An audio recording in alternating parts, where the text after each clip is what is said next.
বিরুদ্ধে রাষ্ট্রদ্রোহের অভিযোগে এফআইআর দায়ের হয়েছে। প্রাক্তন মুখ্যমন্ত্রীর বিরুদ্ধে দেশবিরোধী মন্তব্যের অভিযোগ। শিলিগুড়ি সাইবার ক্রাইম থানায় অভিযোগ দায়ের এক আইনজীবীর। বিস্তারিত জানাবেন আমাদের সঙ্গে রয়েছেন প্রতিনিধি প্রসেনজিৎ। প্রসেনজিৎ, আমরা জানি যে পরশুদিনের করা মন্তব্য, গতকাল শিলিগুড়িতে যে এফআইআর দায়ের হয়েছে সেখানে ঠিক কোন কোন ধারায় অভিযোগ আনা হয়েছে, কি কি মামলা করা হয়েছে প্রাক্তন মুখ্যমন্ত্রীর বিরুদ্ধে? দেখো, কেন এই মামলা প্রথমে বলি। বাংলাদেশে এই যে ওসমান হাদির যে রহস্য মৃত্যু, সেই মৃত্যু নিয়ে কিন্তু বাংলাদেশের অভ্যন্তর থেকে কখনো ভারতের বিরুদ্ধে কোনো অভিযোগ ওঠেনি। বাংলাদেশের সরকার বলেনি যে এই খুনের সঙ্গে ভারত জড়িত, বাংলাদেশের বিচ্ছিন্নতাপন্থী শক্তি তারা বলেনি ভারত এই কাণ্ডে জড়িত। অথচ রাজ্যের প্রাক্তন মুখ্যমন্ত্রী যা বললেন এবং যা আকারে ইঙ্গিতে বোঝাতে চাইলেন যে ভারতই জড়িত, ঠিক এই জায়গায় দাঁড়িয়েই কিন্তু মামলাটা দায়ের করা হয়েছে। কেন?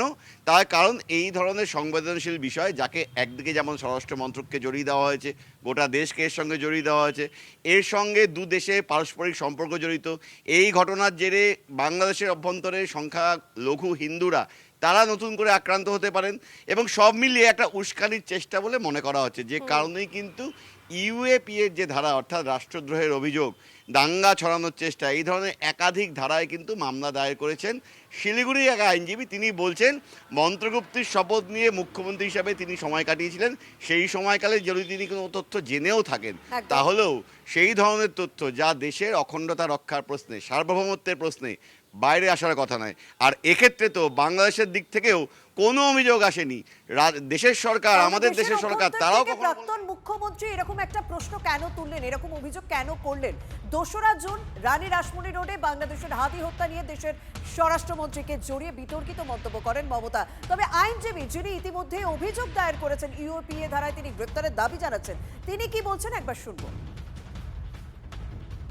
বাংলাদেশের রাজনৈতিক হত্যাকে ভারতের স্বরাষ্ট্রমন্ত্রকের নির্দেশে সংগঠিত হত্যা বলা একটা নিজের কাছেই নিজে একটা কোশ্চেন, যে তিনি আদৌ মুখ্যমন্ত্রী ছিলেন না তিনি কোনো পার্টির ক্যাডার ছিলেন, কোনো জিহাদি উস্কানিমূলক মানে প্রভোকেশন করা কোনো মহিলা নেত্রী ছিলেন।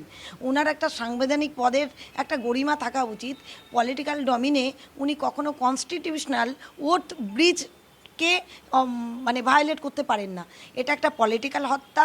হাদি খুব ভালো মানুষ ছিলেন না, রেপিস্ট ছিলেন। হাদির সম্বন্ধে ওই দেশে প্রচুর কমপ্লেন আছে। দেশের অভ্যন্তরীণ ম্যাটারকে প্রভোগ করে অন্য দেশের কাছে ভারতবর্ষের নিরাপত্তাকে অসুরক্ষিত করা, ভারতবর্ষের ওপর কোশ্চেন মার্ক করা, ভারতবর্ষের সাথে সংঘাতে এনে দেওয়া রাষ্ট্রদ্রোহিতার সামিল। 152 বিএনএসএ এটা একদম রাষ্ট্রদ্রোহিতার মধ্যে পড়ে। উনি দাঙ্গামূলক উস্কানি প্রভোকেশন 192 196-এ পড়ে। এবার আপনাদের শোনাবো গত 2 তারিখ ওয়াই চ্যানেলে মমতা বন্দ্যোপাধ্যায়ের যে মন্তব্যের প্রেক্ষিতে তার বিরুদ্ধে দেশদ্রোহিতার অভিযোগে এফআইআর হয়েছে সেই বক্তব্য। বাংলাদেশ থেকে একটা বড় খুনিকে এসটিএফ অ্যারেস্ট করেছিল, জেনে রাখুন। যা নিয়ে বাংলাদেশে অনেক রেভলিউশন হয়েছিল। অন্য দেশের কথা আমি বলছি না, আমার বলার অধিকার নেই, কিন্তু আমি যেটা বলছি পয়েন্টটা। তারপরে তারা মেঘালয় দিয়ে বাংলায় চলে আসে। বাংলায় যখন চলে আসে তখন আমাদের এসটিএফ তাকে ধরে, এটা তাদের ক্রেডিট। তারপরে হোম মিনিস্টার নিজে আমাকে ফোন করে বলছেন, এতদিন তো কই আমি বলিনি, মুখ করিনি, আজকে অত্যাচারের শেষ সীমায় গেছেন বলে। কারণ এটা জানে, আমি এখনো নামটা বলছি না ভদ্রতা করে, বাংলাদেশের লোক উত্তাল হয়ে যাবে। আমি সেটা চাই না, আমি দেশকে ভালোবাসি না, বলবো না দেশের স্বার্থে। কি বললেন? आप थोड़ा आपको बंगाल पुलिस को बोल दो ये बात बाहर में नहीं कहने के लिए, এই দেশ কে লিয়ে है। কাকে দিয়ে খুন করিয়েছিলেন, কার কার নাম বেরিয়েছিল? আজ গভর্নমেন্ট চেঞ্জ হলেও মনে রাখবেন, আমি তো সবটাই জানি। আমার হৃদয়টাই একটা কথা ভান্ডার, তথ্য ভান্ডার, সত্য ভান্ডার। আমাদের সঙ্গে এই মুহূর্তে আমাদের পলিটিক্যাল এডিটর অনির্বাণ সিনহা রয়েছেন। অনির্বাণ দা, মমতা বন্দ্যোপাধ্যায়কে যে মন্তব্য করতে শোনা গেল, আমার বক্তব্য জাতীয় নিরাপত্তার উপরে তার কতটা প্রভাব? নিশ্চিতভাবে খুব গুরুতর প্রভাব দীপ। তখন দেখো, মুখ্যমন্ত্রী হন, কোনো সাধারণ মন্ত্রী হন, মন্ত্রিসভার যে কোনো সদস্য, রাজ্য স্তরের, কেন্দ্রীয় স্তরের, প্রধানমন্ত্রী তো বটেই, তারা প্রত্যেকে কিন্তু শপথ গ্রহণের সময় একটি কথা উল্লেখ করেন, সেটা কথার কথা নয় দীপ। সেটা হলো যে আমার এই পদে থাকাকালীন দেশের স্বাধীনতা, সার্বভৌমত্ব, প্রতিরক্ষা এবং স্বরাষ্ট্রের সঙ্গে সংশ্লিষ্ট যে যে গোপন তথ্য আমি জানতে পারবো তা আমি কখনোই কোনোদিনই ডিসক্লোজ করব না, পদে থাকাকালীন, পদ থেকে চলে যাওয়ার পরও। যদি তর্কের খাতিরে ধরে নিই মমতা বন্দ্যোপাধ্যায়, তর্কের খাতিরে যদি ধরে নিই মমতা বন্দ্যোপাধ্যায় এই বাংলাদেশের তৃতীয় শ্রেণীর এই ছাত্র নেতার মৃত্যু সম্পর্কে বা খুন সম্পর্কে কিছু জানেন, এবং সেটা তিনি তার পদে থাকার সুবাদে জেনেছেন, তাকে কেউ জানিয়েছেন, তিনি নির্দিষ্ট করে নাম করেননি যেহেতু, আমিও তাই বললাম যে কেউ জানিয়েছেন, তাহলেও তো মমতা বন্দ্যোপাধ্যায়ের পদ চলে যাওয়ার পর, মানে মুখ্যমন্ত্রীতে চলে যাওয়ার পর কোনোদিন কারোর কাছে এই তথ্য তার জানানোর কথা নয়, এটা তার মন্ত্রগুপ্তির শপথ। সেখানে তিনি যে কথা বলেছেন তা ভারতের সার্বভৌমত্ব তো বটেই, পার্শ্ববর্তী দেশ, সেখানে যারা সংখ্যালঘু সম্প্রদায়ের মানুষ, অর্থাৎ সেখানকার হিন্দু, বৌদ্ধ, সেখানকার খ্রিশ্চান, তাদের জন্য, তাদের জানমাল নিরাপত্তার জন্য ভয়ঙ্কর রকমের ক্ষতিকর হয়ে উঠেছে। শুধু তাই নয়, আমার দেশ অন্য দেশে গিয়ে কাউকে খুন করে আসছে, সে যত নিচু স্তরের একটা, ছোট স্তরেরই একটা সন্ত্রাসবাদীদের সঙ্গে সংশ্লিষ্ট একটা ছাত্রনেতা হোক বা যুক্ত একটা ছাত্রনেতা হোক, এটা তো দেশের আভ্যন্তরীণ নিরাপত্তার সঙ্গে সঙ্গে দেশের পররাষ্ট্রনীতির ব্যাপার। সেরকম একটা বিষয় মমতা বন্দ্যোপাধ্যায় এরকম একটা ওয়াইল্ড অ্যালিগেশন করছেন, যার সপক্ষে তার কোনো প্রমাণ নেই। আমি এর আগে বলেছি তার মন্ত্রগুপ্তি কথা, এবার বলছি কোনো প্রমাণ নেই তার হাতে। তাহলে কি ধরে নেব বাংলাদেশের ভিতরে ভারতকে দখলদার বলে, বাংলাদেশের ভিতরে ভারতকে বাংলাদেশের মুক্তির পক্ষে, স্বাধীনতার পক্ষে অন্তরায় বলে যারা প্রচার করে, সেই আইএসআই এর গ্যাং, সেই আইএসআই এর সঙ্গে সংশ্লিষ্ট যুক্ত জামাতিরা এবং সবার পিছনে থাকা ডিপ স্টেট, এদের সঙ্গে মমতা বন্দ্যোপাধ্যায়ের স্বার্থের কোনো সংযোগ রয়েছে? এদের স্বার্থ পূরণ করাটা মমতা বন্দ্যোপাধ্যায়ের স্বার্থ হয়ে দাঁড়িয়েছে? না হলে তিনি দেশের জন্য এত ভয়ঙ্কর রকম ক্ষতি করার, সিআইএ বা ডিপ স্টেট বা জামাতি বা আইএসআই এর জন্য এত ভয়ঙ্কর রকম লাভজনক একটা মন্তব্য করলেন কেন? একেবারে অনির্বাণদা, ধন্যবাদ। বেশ, আমার সহকর্মী অনির্বাণ এবং দীপ যে বিষয়ে বলছিলেন আমি একটু ডিটেইলে জানতে চাইবো। কৌশিক বৈদ্য, আন্তর্জাতিক সম্পর্ক বিশেষজ্ঞ, এই মুহূর্তে আমাদের সঙ্গে রয়েছেন সরাসরি। কৌশিকবাবু, মমতা বন্দ্যোপাধ্যায়ের এহেন মন্তব্য আমি আপনার কাছ থেকে খুব স্পেসিফিক্যালি জানতে চাইবো যে দেশের সার্বভৌমত্ব, এবং আমরা যদি মানচিত্র দেখি, গোটা পৃথিবীর মানচিত্র দেখি, যেটাকে আমরা ছোটবেলা গ্লোব বলে জেনে এসেছি, পড়ে এসেছি, সেখানে পার্শ্ববর্তী দেশগুলোর এই ধরনের মন্তব্য, রাজ্যের প্রাক্তন মুখ্যমন্ত্রীর এই ধরনের মন্তব্য বা বক্তব্য সার্বভৌমত্ব এবং পার্শ্ববর্তী দেশগুলোর সঙ্গে সম্পর্কে কতটা প্রভাব ফেলতে পারে? আপনার অবজারভেশন কি বলে?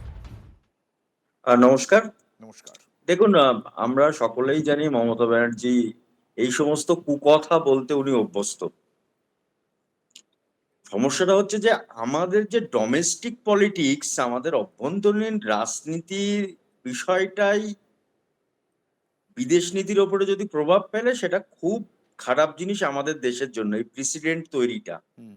আমি মানে এর আগেও আমি বারবার বলেছি যে আমাদের যে নির্বাচন হয়েছিল, যে নির্বাচন, সেখানেও যে জিনিসগুলো উঠে এসেছিল, যে আমাদের অভ্যন্তরীণ পলিটিক্স কোথাও গিয়ে মানে ফরেন বিদেশ নীতির ওপরে প্রভাব ফেলছে, যেটা বাংলাদেশের ক্ষেত্রে বারবার করে ঘটেছে। আমরা জানি মমতা ব্যানার্জি এর আগে 2011-তে যখন ক্ষমতায় এসেছিলেন, তখন কিন্তু ভারত বাংলাদেশ তিস্তা চুক্তি হয়ে যাওয়ার পরেও ওনার জন্যই কিন্তু চুক্তিটা সম্পন্ন হতে পারেনি, এবং তার ফলে কিন্তু দুদেশের সম্পর্কের অবনতি ঘটেছিল। একেবারে আমি এক্ষেত্রে আপনার কাছে স্পেসিফিক্যালি একটা উত্তর চাইবো যে হাদি হত্যায় আমরা জানি যে বাংলাদেশ যে অভিযোগ করেনি, এ রাজ্যের প্রাক্তন মুখ্যমন্ত্রী সেই অভিযোগ করছেন, ফলে দেশের জন্য কোনোভাবেই এটা সুবিজ্ঞাপন নয়, বরং বিপদ। সেই দিকটা থেকে কি মানে আইনি পরিস্থিতি অনুযায়ী যদি আমরা দেখি, তাহলে সেই ব্যাখ্যাটা আমি একটু স্পেসিফিক্যালি জানতে চাইছি কৌশিকবাবু। দেখুন, এটা তো একদমই সত্যি কথা, সেটা হচ্ছে যে এতে বিদেশ নীতির উপর প্রভাব পড়বে।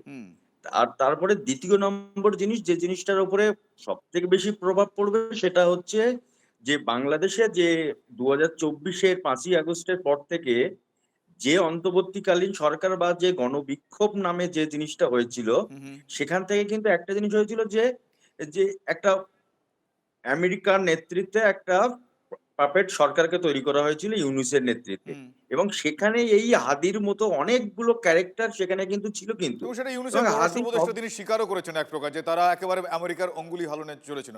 আপাতত আপনাকে ধন্যবাদ। এবং মমতা বন্দ্যোপাধ্যায়ের এহেন মন্তব্য এই রাজ্যের সার্বভৌমত্বে এবং পার্শ্ববর্তী এবং প্রতিবেশী রাষ্ট্রের সঙ্গে সম্পর্কে কোন কোন ক্ষেত্রে প্রভাব ফেলবে, আমরা সেই বিষয়ে আলোচনা করছি। কিছু বক্তব্য আমাদের কাছে আছে, শোনাবো।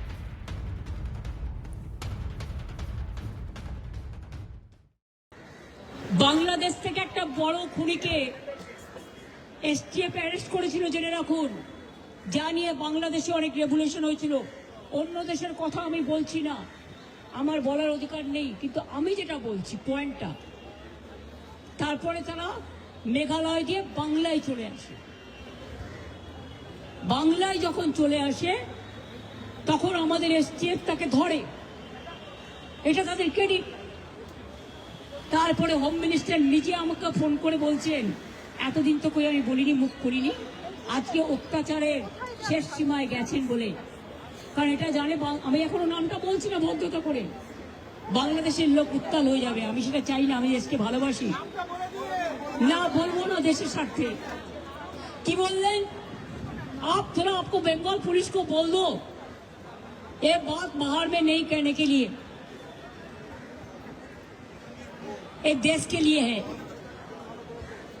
কাকে দিয়ে খুন করিয়েছিলেন, কার কার নাম বেরিয়েছিল, আজ গভর্নমেন্ট চেঞ্জ হলেও মনে রাখবেন আমি তো সবটাই জানি। আমার হৃদয়টাই একটা কথা ভান্ডার, তথ্য ভান্ডার, সত্য ভান্ডার।